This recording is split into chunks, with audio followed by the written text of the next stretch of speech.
दोस्तों 2024 में अखिलेश यादव ने एक एक सीट की समीक्षा की थी और उसके बाद ही टिकट दिया। इसी तरह अखिलेश यादव ने बिना किसी प्रेशर को माने अपनी सर्वे रिपोर्ट के आधार पर 25 साल की प्रिया सरोज पर भरोसा किया। प्रिया सरोज को मछली शहर के लोगों ने 4,51,292 वोट दिए और प्रिया ने बीजेपी के बीपी सरोज को 35,850 वोटों से चुनाव हरा दिया। प्रिया सरोज चुनाव जीती, सांसद बनी, सपा को एक युवा और महिला सांसद मिली।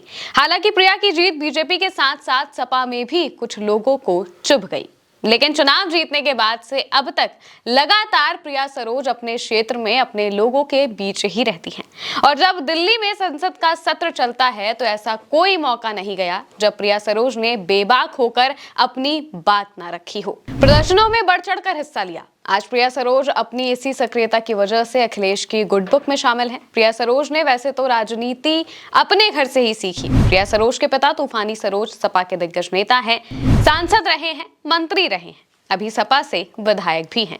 कोई बीमार हो, इलाज ना मिल रहा हो, परेशानी हो, आर्थिक परेशानी हो, सड़क ना बन रही हो, रेलवे लाइन की समस्या हो, उद्योग की समस्या हो, पढ़ाई में परेशानी हो, प्रिया सरोज मछली शहर के लोगों के लिए दिन रात 24-24 घंटे काम करती रहती है, लोगों के बीच रहकर काम करती है। और सबसे बड़ी बात तो प्रिया सरोज की सरलता है, जिसके लोग कायल हो गए हैं। बड़ों को सम्मान, छोटों को स्नेह, प्रिया के काम करने का यही अंदाज है। प्रिया सरोज अपने क्षेत्र में दिव्यांगजनों को लेकर हमेशा चिंतित रहती हैं और उनके लिए कुछ ना कुछ करती रहती हैं। मेडिकल कैंप लगवाती हैं, क्षेत्र की समस्याओं के लिए अधिकारियों से मिलती हैं, मंत्रियों से मिलती हैं, सुख दुख के मौकों पर मौजूद रहती हैं।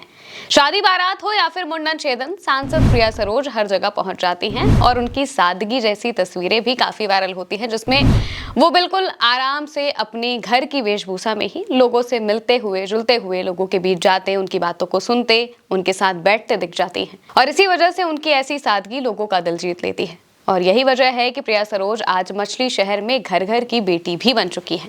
बिटिया को लोगों का खूब आशीर्वाद मिलता है। मछली शहर, जौनपुर, आजमगढ़, सलेमपुर, बलिया, देवरिया, गाजीपुर, घोसी, चंदौली, देवरिया तक, लखनऊ से लेकर दिल्ली तक प्रिया सरोज के नाम की चर्चा हो रही है। 2027 में प्रिया सरोज बड़ी भूमिका में होंगी। पूर्वांचल में अखिलेश यादव उन्हें अहम जिम्मेदारी देंगे, इसके संकेत कई मौकों पर मिल चुके हैं। हाल ही में यादव परिवार में आर्यन यादव की शादी हुई, जहां पर प्रिया सरोज बिल्कुल परिवार के सदस्य की तरह नजर आई। अखिलेश और डिंपल दोनों का भरोसा प्रिया सरोज को हासिल है और प्रिया लगातार इस विश्वास को मजबूत कर रही है। आने वाले वक्त में प्रिया सरोज की पहचान एक बड़ी महिला नेत्री के तौर पर होगी, इसमें भी कोई दो राय बिल्कुल नहीं है, क्योंकि जिस तरीके से उन्हें हम संसद में बोलते हुए देखते हैं, जिस तरीके से वंदे मातरम पर चर्चा के वक्त भी उन्होंने अपना जो भी पॉइंट ऑफ व्यू है वो रखा, वो ये दिखाता है कि प्रिया सरोज जब संसद में गरजती हैं तो वहां पर भी अपनी बातों को मुखर तरीके से रखना जानती हैं, एक महिला होने के नाते भी और एक महिला सांसद होने के नाते भी। और वहीं जब अपने क्षेत्र में होती हैं तो अपने लोगों के लिए किस तरीके से आवाज उठानी है, उनके लिए क्या क्या काम करने हैं, इसको भी बखूबी देखती हैं, उन चीजों को भी बखूबी निभाती हैं। आज के इस वीडियो में दोस्तों इतना ही, फिर हाजिर होंगे किसी शख्सियत की बात लेकर। तब तक के लिए इजाजत दीजिए, नमस्कार। आप जुड़े रहिए, बने रहिए, भारत एक सोच को सब्सक्राइब कीजिए। नमस्कार।